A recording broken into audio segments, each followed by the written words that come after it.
Hey everybody, Rob Maurer here, and today we're talking about a couple of updates from Elon Musk, first on the Cybertruck and then on supercharging rates. We do have a couple other stories as well, one on electric vehicles in Japan, and then some news on the Chevy Bolt and Ford Mustang Mach-E.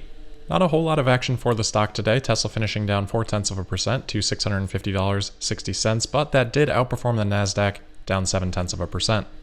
Alright, we'll start off with the Cybertruck. It's been a while since we've really heard Elon mention the Cybertruck. He replied to a Tesla owner's online tweet today, saying that he does think that there is a chance that the Cybertruck will flop, because it is so unlike anything else. He says, quote, "I don't care, I love it so much, even if others don't. Other trucks look like copies of the same thing, but Cybertruck looks like it was made by aliens from the future." End quote. Elon has expressed that sentiment in the past, and he said, if the Cybertruck fails, we can just do a normal looking truck, that's fine. But I'm super glad that Elon was willing to take this risk, and with the amount of interest that the Cybertruck has generated, I think at this point, success for the Cybertruck doesn't hinge on customer demand. Clearly there's plenty of that. It hinges on production, as it so often does with Tesla. Anyway, Elon was asked if he had any new information or pictures he wanted to share on the Cybertruck. He replied saying, quote, "In the end, we kept production design almost exactly same as show car, just some small tweaks here and there to make it slightly better. No door handles. Car recognizes you and opens door. Having all four wheels steer is amazing for nimble handling and tight turns." End quote. So most of what's in there we have heard before. Elon a couple weeks back tweeted about adding rear wheel steering to the Cybertruck, and then back in March Elon said that there won't be any handles. This time though, he did add that the car recognizes you and opens door, so Tesla actually already does that with the driver's side door of the Model X, but the X does still have what look like handles that are actually buttons. That's how all the other doors operate, and the driver door can be operated in that way as well.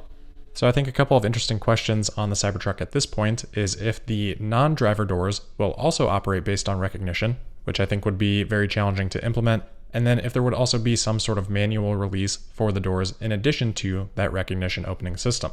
And I don't mean emergency release, obviously they'll have something like that on the inside of the doors, but I still think they'll need something on the exterior because no matter how good recognition works, I just don't think it's probably going to work perfectly. And if you're out on a job site and you have gloves on or something like that, maybe you're not going to want to mess around with getting your phone, making sure that it's recognizing you. So I think a button would be great, or what I can see Tesla doing is putting just some sort of responsive touch control on the B and C pillars of the Cybertruck, kind of like what we've seen in the Roadster prototype. At any rate, the other interesting part about this tweet is Elon saying that in the end, we kept production design almost exactly the same as shown, which suggests that the production design is fully finalized. There have been reports of it being finalized before, but it's been a little bit unclear. Back in February, for example, Elon tweeted that final design is looking great, but that also doesn't necessarily mean that the final design was done at that point in time. That could still mean that the design that they were working on at that point in time, they were confident in that design being the final design, but still working on it. Notice that February tweet is present tense, Elon saying it is looking great, versus the tweet today is past tense, Elon saying in the end we kept production design almost the same. So this feels much more conclusive to me, which could mean we'll start to hear a little bit more about the Cybertruck now after a period of time of relative quietness. The other little thing that Elon mentioned on the Cybertruck was in response to Everyday Astronaut suggesting that it would be great to have a trailer camera input, so you could have a backup camera on your trailer or RV or whatever you've got towing. Elon said, quote, "How about a Wi-Fi camera link," end quote, as a potential solution, which is kind of interesting if you remember back to those Cybertruck patents that we had talked about. Tesla had shown a stovetop attachment, and in the text describing that section, they had said that that would communicate via wired or wireless communications, which obviously could be done through Bluetooth as well, but based on Elon's reply here, it looks like they may be thinking about just doing a Wi-Fi network for the Cybertruck, which I suppose would be facilitated with LTE, which obviously Tesla vehicles have, if you're not around another Wi-Fi network, but let me know if you have other thoughts on that aside from the potential obvious connection of Starlink. Anyway, the other detail that I'm curious about on Cybertruck, I did ask, but no dice on this, is what about those side view mirrors? Of course, we talked about that Samsung camera deal a couple days back. Unlike the author, I don't think that gives any indication of whether it will or will not have side view mirrors. Of course, the prototype does not, but as far as I know, regulations do still require them. So in terms of the design, if side view mirrors are added, that's going to be a pretty big change to the design, and it'll be interesting to see how those fit with the Cybertruck aesthetic if they are added. Either way, nice to see Elon talking a little bit more about the Cybertruck. Hopefully that's a good sign in terms of the timeline. I still don't think we're going to see any production this year, but Tesla's website still does say tri-motor all-wheel drive production is expected late 2021. Next here, let's talk about supercharging. So Elon today replying to a tweet about Car and Driver racing a bunch of different electric vehicles in a 1,000-mile race. Tesla taking the top 3 slots there, but they use the old Model S. Obviously the current Model S would do better, charges faster, more range, and they also use the performance Model 3 and the Model Y.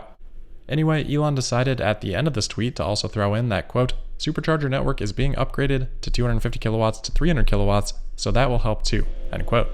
We've speculated about this possibility for actually quite a while. There was an earnings call, I don't know, a few quarters ago now, where Jerome, obviously now has left Tesla, but on one of those calls, he had let slip a mention of 350 kilowatt supercharging.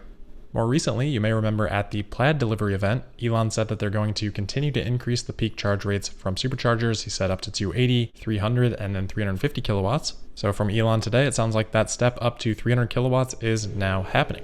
I was told back in June that new supercharging stations were being installed with up to that 350 kilowatt capacity. So new stations should be able to handle this. I don't know how far back that goes. I don't know if the original V3 superchargers were capable of 350 or 300 kilowatts. So we'll have to wait and see on that. But I think a big portion of them, if not all of them, should be able to handle this higher rate. As for the vehicles, who knows? That will remain an open question. But at the end of the day, I'm not sure it's something that anyone should really be too worried about or too concerned about having for their own vehicle. If we look at how this might actually impact the time spent charging, for example, let's look at the Plaid Model S. We know that is the most recent production battery update that we have from Tesla, and Motor Trend did share some pretty detailed analysis on their experience charging, so we've got good data. So they've got that curve there, which we'll come back to, but they also broke the data down into a table here. You can see that in the top row, they went from a 5% state of charge to a 30% state of charge in 6 minutes, adding 24 kilowatt hours, or about 84 miles of estimated EPA range. So most of that section happened at a charge rate of 250 kilowatts. 250 kilowatts for 6 minutes actually ends up being 25 kilowatt hours. They got 24 here. Then a little bit after that 30% state of charge, your rate of charge starts to taper down quite a bit below the 250 kilowatts. After that point, a higher peak rate isn't going to change anything at all. So we really just want to focus in on that period of time where that peak charge rate is occurring, essentially those 25 kilowatt hours there happening in 6 minutes. If we bump that peak rate up to 300 kilowatts, then those 25 kilowatt hours, those get added in 5 minutes rather than 6 minutes. And again, after that point in time, a higher peak charge rate isn't going to change anything because you're already below that point anyway. So basically this will end up saving about 1 minute on the total charge if that taper curve doesn't change as well, which that would be a very separate decision from what we're talking about here. So 1 minute isn't nothing. I mean, if you're charging for 20 minutes, that's 5% less time. That certainly is nice, but it's not something I would spend much time worrying about if your vehicle is going to be capable of. How that taper curve ends up looking, that's actually a much more important factor than just the peak rate for how long you're going to spend charging. Where this peak rate is going to make a difference, I think, is on the Cybertruck because it will have a much larger battery. It'll be able to take that peak rate for a longer period of time, meaning it will make a more significant difference. On the S, maybe you're getting that peak rate for 22 kilowatt hours or so. On the Cybertruck, that might be more like 40 kilowatt hours. At the current 250 kilowatt rate, that would take almost 10 minutes. Bumping it up to 300 kilowatts drops it down to 8 minutes, and then bumping it up further to 350 kilowatts, which I expect will happen, that would drop it down to just below 7 minutes. So you're saving about 3 minutes or almost a third of the time in that part of the charging curve. Yeah, still just a handful of minutes, but that is still 2 to 3 times more minutes saved than on the Model S. Then of course, aside from the actual effect on charging time, the peak charge rate in kilowatts, even though that's less important than actual miles added per minute, is something that is going to be a bit of a marketing handle that companies are going to tout and compare against each other, and customers in some cases may do the same. We've definitely already seen some of that, so the higher that number is for Tesla, probably the better. All right, let's move on to the next topic here, covering this just because Elon did like a tweet about this today. It's about the electric vehicle market, specifically for imported electric vehicles for Japan. So the original article here is from Yahoo News Japan. I couldn't get the whole webpage to translate, so I've just thrown the text into Google Translate here. And the article talks about Current Motor, who operates an import car purchase service, offering a questionnaire to their clientele about electric vehicles. So the study was done from June 8th to July 7th, but there were only 254 men and women interested in import cars in their study, or I guess in their survey, probably a better way to put it. So for that reason, we're not really going to spend much time on this. That's a very small number of people. Anyway, 42% of them said that they would like to buy an electric vehicle. The rest did not want to buy an EV. But of the 108 that said that they did want to buy an imported electric vehicle, the Model 3 received the most votes with 36 total votes. Actually, I don't think that's the most interesting part of this. I think we would all kind of expect Tesla to win that. Obviously, it's good to see it happening in Japan. But second place was actually the Mercedes-Benz EQA. That got 28 votes. I think Mercedes should be pretty happy with that. And then third place, the Porsche Taycan, 23 votes. So yeah, not going to analyze that too closely with such a small sample size, but I did see a few articles about that, so I wanted to make sure we covered it. And then the last couple of things here, first an update on the Chevy Bolt. So the Chevy Bolt actually had a recall back in November related to electric vehicle fires, and 2 of the Chevy Bolts in that recall have recently caught fire. So yesterday, GM issued a notice to owners that took part in that recall, urging them to park their vehicles outdoor immediately after charging and not leave their vehicles charging overnight while GM investigates those incidents. Sounds like GM believes they have a fix for this with advanced diagnostic software, but owners are going to have to visit dealerships to have that installed. Though on the plus side, previously as a part of that recall, they had limited the max charge rate to 90%, and this diagnostic software is going to allow them to remove that 90% limit. So yeah, I mean, kind of goes without saying. Imagine if this were Tesla, this would be headline news on CNBC, everywhere else. Not so much the case for GM, which is fine. I don't think things like this should be really covered all that closely anyway. GM obviously going to fix this issue, and it just makes electric vehicles in general look not as safe, but certainly would be covered much differently if it were Tesla.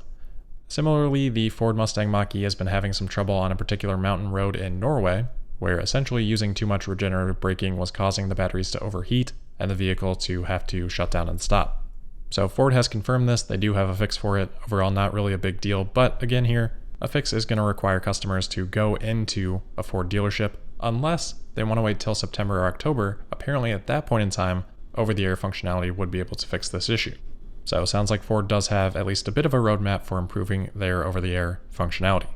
A couple of quick housekeeping things before we do wrap it up. So yesterday we did talk about the Canada Model 3 specification weight changing. I really have to apologize on that. That was actually an old article from back in May that we were discussing, so that change did happen quite some time ago.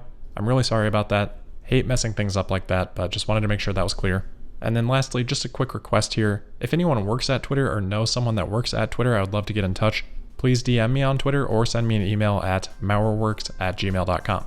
That is it for today though. As always, thank you for listening. Make sure you're subscribed and signed up for notifications. You can find me on Twitter at Tesla Podcast, and I'll see you tomorrow for the Friday, July 16th episode of Tesla Daily. Thank you.